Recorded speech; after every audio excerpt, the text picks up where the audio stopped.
আসসালামু আলাইকুম। সবাই কেমন আছেন? আল্লাহর অশেষ রহমতে আমি ভালো আছি। দূরের এবং কাছের ভাইয়া ও আপুরা যে যেখান থেকে আমার ভিডিওটা দেখছেন, সবাইকে অসংখ্য ধন্যবাদ। আজকে আমি আপনাদের রান্না করে দেখাবো তিউনিসিয়ান জেরবা রাইস। আমাদের ভাষায় আমরা এটাকে ভাপা বিরিয়ানিও বলতে পারি। যদিও এই খাবারটি বিদেশি, তবে আমি আপনাদেরকে দেশি স্বাদে বিদেশি খাবার রান্না করে দেখাবো। ঘরে থাকা মশলা দিয়েই এটাকে রান্না করে দেখাবো। এর জন্য আমি প্রথমে 2 কাপ পরিমাণ চাল নিয়েছি। নিয়েছি 200 গ্রামের মতো মুরগির মাংস। এখন মাংসটাকে সামান্য আদা, রসুন এবং কিছুটা গোলমরিচ দিয়ে মাখিয়ে নেব। বিদেশিরা এটাতে মরিচ ব্যবহার করে না। আমরা বাঙালি একটু ঝাল খাবার না হলে আমাদের ভালো লাগে না। তাই আমি এখানে সামান্য গোলমরিচ ব্যবহার করছি। আপনারা চাইলে মরিচ ব্যবহার করতে পারেন, আবার না চাইলে বাদ দিতে পারেন। আমি এখানে মুরগির বুকের মাংস নিয়েছি। আপনারা চাইলে অন্য যে কোনো মাংস নিতে পারেন। এটাকে আমি ভালোভাবে মাখিয়ে নেব। যদি আমার আজকের ভিডিওটা ভালো লাগে, অবশ্যই লাইক, কমেন্ট, শেয়ার করবেন। আর আমার চ্যানেলটি সাবস্ক্রাইব করে না থাকলে অবশ্যই সাবস্ক্রাইব করে দেবেন। মাংসটা ভালো করে মাখানো শেষ হয়ে গেছে। এখন আমি চালটাকে ভালো করে ধুয়ে নিচ্ছি। চালটাকে ভালো করে ধুয়ে নিয়ে 1 ঘন্টার জন্য পানিতে ডুবিয়ে রাখবো। আমি এটাকে ভাপে রান্না করব। রান্নার জন্য আর কোনো পানি ব্যবহার করব না। তাই যেন চালটা ভালো মতো ভিজে সেদিকে লক্ষ্য রাখতে হবে। চালগুলো ভালো করে ধুয়ে নিয়েছি। এখন 1 ঘন্টার জন্য পানিতে ভিজিয়ে রাখবো। ফিরে আসলাম 1 ঘন্টা পর। চালটাকে আমি ভালো মতো ধুয়ে পানি ঝরিয়ে নিয়েছি। এখন দিয়ে দিচ্ছি স্বাদ মতো লবণ। এখন এখানে দিয়ে দেব 2 টেবিল চামচ টমেটো বাটা, কেটে রাখা পেঁয়াজ, ধনেপাতা,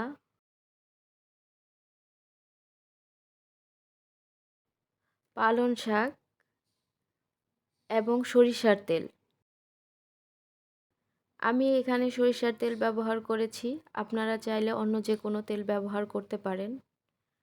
আরও দিয়ে দিচ্ছি 3 টেবিল চামচের মতো বিরিয়ানি মশলা। বিরিয়ানি মশলায় সব ধরনের গরম মশলা সহ আরও কিছু মশলা থাকে। তাই আমি অন্য কোনো মশলা এখন ব্যবহার করছি না। বিরিয়ানি মশলায় যে গরম মশলাগুলো আছে ওগুলোতেই হয়ে যাবে।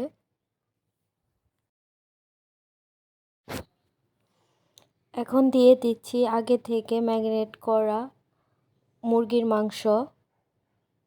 এখন সমস্ত উপকরণগুলোকে আমি একত্রে ভালো করে মিশিয়ে নেব। আমি সাধ্যের মধ্যে সবটুকু সুখ খুঁজে নেবার চেষ্টা করি আর আপনাদের মাঝে সেটা পৌঁছানোর চেষ্টা করি। আমি একজন মধ্যবিত্ত পরিবারের মেয়ে বউ। আমি জানি অনেক সময় মন চাইলেও অনেক কিছু পরিবার কিংবা বাচ্চাদের জন্য আমরা রান্না করতে পারি না। আমার মতো যারা আছেন তাদের কথা বিবেচনা করেই আমি আমার রান্নাগুলো করি এবং আপনাদের মাঝে সেটা শেয়ার করি। যদি আমার ভিডিওগুলো আপনাদের কোনো উপকারে আসে, তাহলেই আমার সার্থকতা। বিদেশিরা হয়তোবা এই খাবারে আরও কিছু মশলা ব্যবহার করে, কিন্তু আমাদের পক্ষে সেসব মশলাগুলো সংরক্ষণ করা বা সংগ্রহ করা দুইটাই কষ্টের। আমরা যেখানে বাস করি সেখান থেকে হয়তোবা সে মশলাগুলো সংগ্রহ করাও কষ্টের। তাই আমরা চাইলেও সেগুলো সংগ্রহ করতে পারি না। আমাদের হাতের কাছে যে মশলাগুলো থাকে সেই মশলাগুলো দিয়েই আজকে আমি বিদেশি তেজস্বিয়ান জেব্রা রাইসটা আপনাদের রান্না করে দেখাবো। চালটা ভালো মতো মাখানো হয়ে গেছে। এখন 20 মিনিটের জন্য রেস্টে রেখে দেব। আপনারা তো মাছ মাংস ম্যারিনেট করে রেখেছেন, কখনো কি চালকে ম্যারিনেট করে রেখেছেন? আজকে আমি চালটাকে ম্যারিনেট করে রাখবো। ফিরে আসলাম 20 মিনিট পর। আমি রাইস কুকারের পাতিলে কিছুটা পানি গরম দিয়ে দিলাম। পানিটা যখন ফুটে আসবে তখন আমি চালগুলো ফুটানো পানির ভাপে রান্না করে নেব। পানিটা ফুটে উঠেছে, স্টিমারটা এখানে দিয়ে দিচ্ছি। এখন চালগুলোকে একটা স্টিলের পাত্রে ঢেলে নিচ্ছি। কাচের বাটিতে স্টিমে দিলে ফেটে যাওয়ার সম্ভাবনা থাকে, তাই আমি এগুলোকে স্টিলের পাত্রে ঢেলে নিয়ে 1 ঘন্টা ভাপে রান্না করব। এখন 1 ঘন্টার জন্য ঢাকনা দিয়ে ঢেকে রান্না করছি। রাইস কুকারের ঢাকনার মধ্যে একটা ছিদ্র আছে, যাতে ভেতরের ভাপটা বের হতে না পারে, এর জন্য আমি টিস্যু দিয়ে ছিদ্রটা বন্ধ করে দিচ্ছি। এখন এভাবে ঢাকনা দিয়ে 1 ঘন্টা রান্না করে নেব। 40 মিনিট পর ফিরে এসে এগুলোকে একটু নেড়ে চেড়ে দিচ্ছি, যাতে চারপাশটা সমানভাবে রান্না হয়। আপনারা দেখতেই পাচ্ছেন চালগুলো প্রায় সিদ্ধ হয়ে এসেছে, আর অল্প কিছু সময় লাগবে এগুলোকে রান্না করতে। আমার চালগুলো ভালো মতো ভিজেছিল, তাই আমার রান্না করতে 1 ঘন্টা সময় লাগবে। আপনাদের চালগুলো যদি কম বেশি ভিজে তাহলে সময়টা কম বেশি লাগতে পারে, তাই আপনারা আপনাদের চালগুলোকে একটু চেক করে নেবেন সিদ্ধ হয়েছে কিনা। যদি সিদ্ধ না হয় তাহলে সময়টা বাড়িয়ে দেবেন, আর যদি সিদ্ধ হয়ে থাকে তাহলে 1 ঘন্টার আগেই নামিয়ে নেবেন। আপনারা দেখতেই পেলেন আজকে এই রান্নাটা আমি ভাপে রান্না করেছি, তাই আমরা এটাকে ভাপা বিরিয়ানিও বলতে পারি।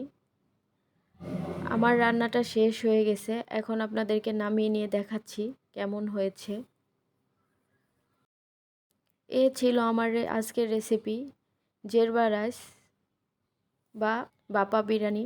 আপনাদের যেটা খুশি সেটা নামেই ডাকতে পারেন।